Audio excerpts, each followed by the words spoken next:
Welcome to Interview Cracker Channel. Ace every interview with confidence and clarity. Today's focus, cracking COBOL interview questions that matter. This series brings you the most common and real-world COBOL questions you'll actually face. We've already shared the first video earlier, and now you're watching the second one in our COBOL interview preparation playlist. Let's continue. Question number 11. A file has both header and detail records. How will you store and process them using the same memory? In this case, we can use the redefines clause to overlay different record layouts in the same memory area based on record type.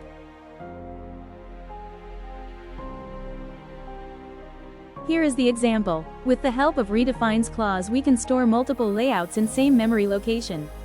We can check WSREC type and process accordingly. Question number 12. You have a large in-memory table, subscript or index. Why? In this case we can use index because it stores displacement and is faster for searching large tables.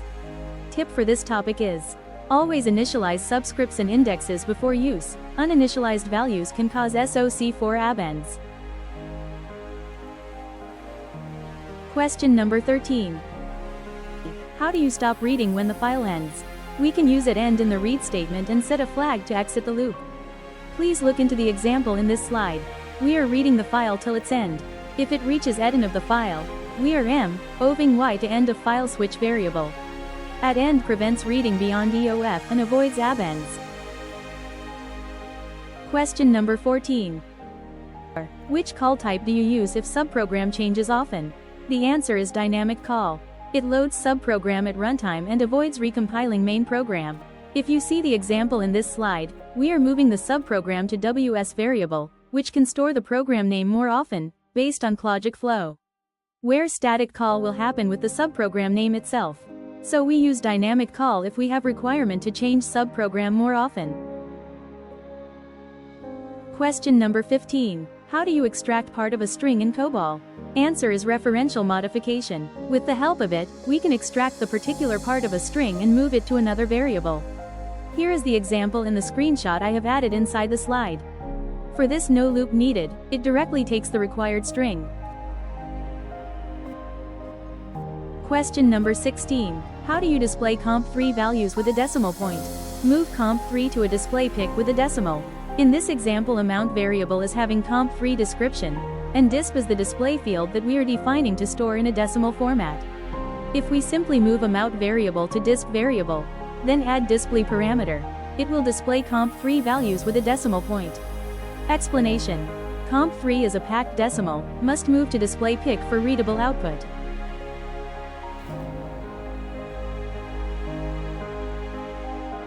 Question number 17. A loop is not stopping.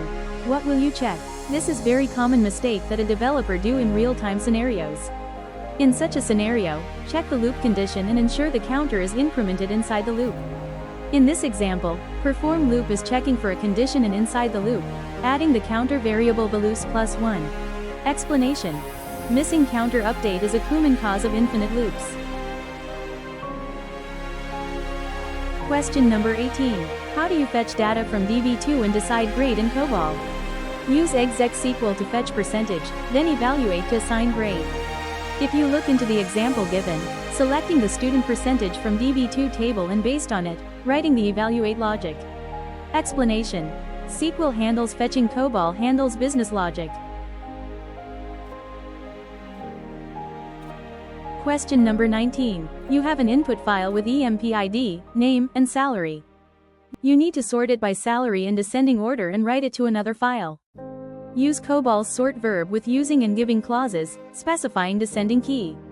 Sort the file on descending key by referring the salary, as shown in the example. Explanation. Sort uses temporary storage internally, on descending key arranges records from highest to lowest salary, and using, giving defines input-output files.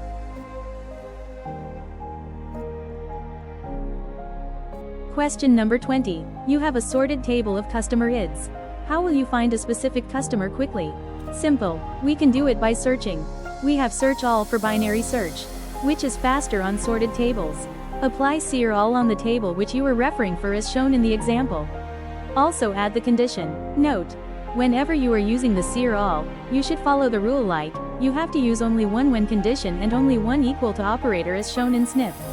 Explanation: search all performs binary search, requiring the table to be sorted in the keys order. It's faster than linear search for large data.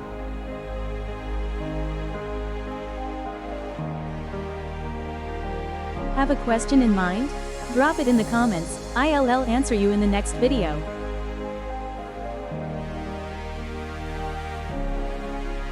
Thank you so much for watching. Next questions and answering tips are coming soon. Be ready. Don't forget to like, share and subscribe. Stay tuned. We'll meet in next week. All the best for your interviews.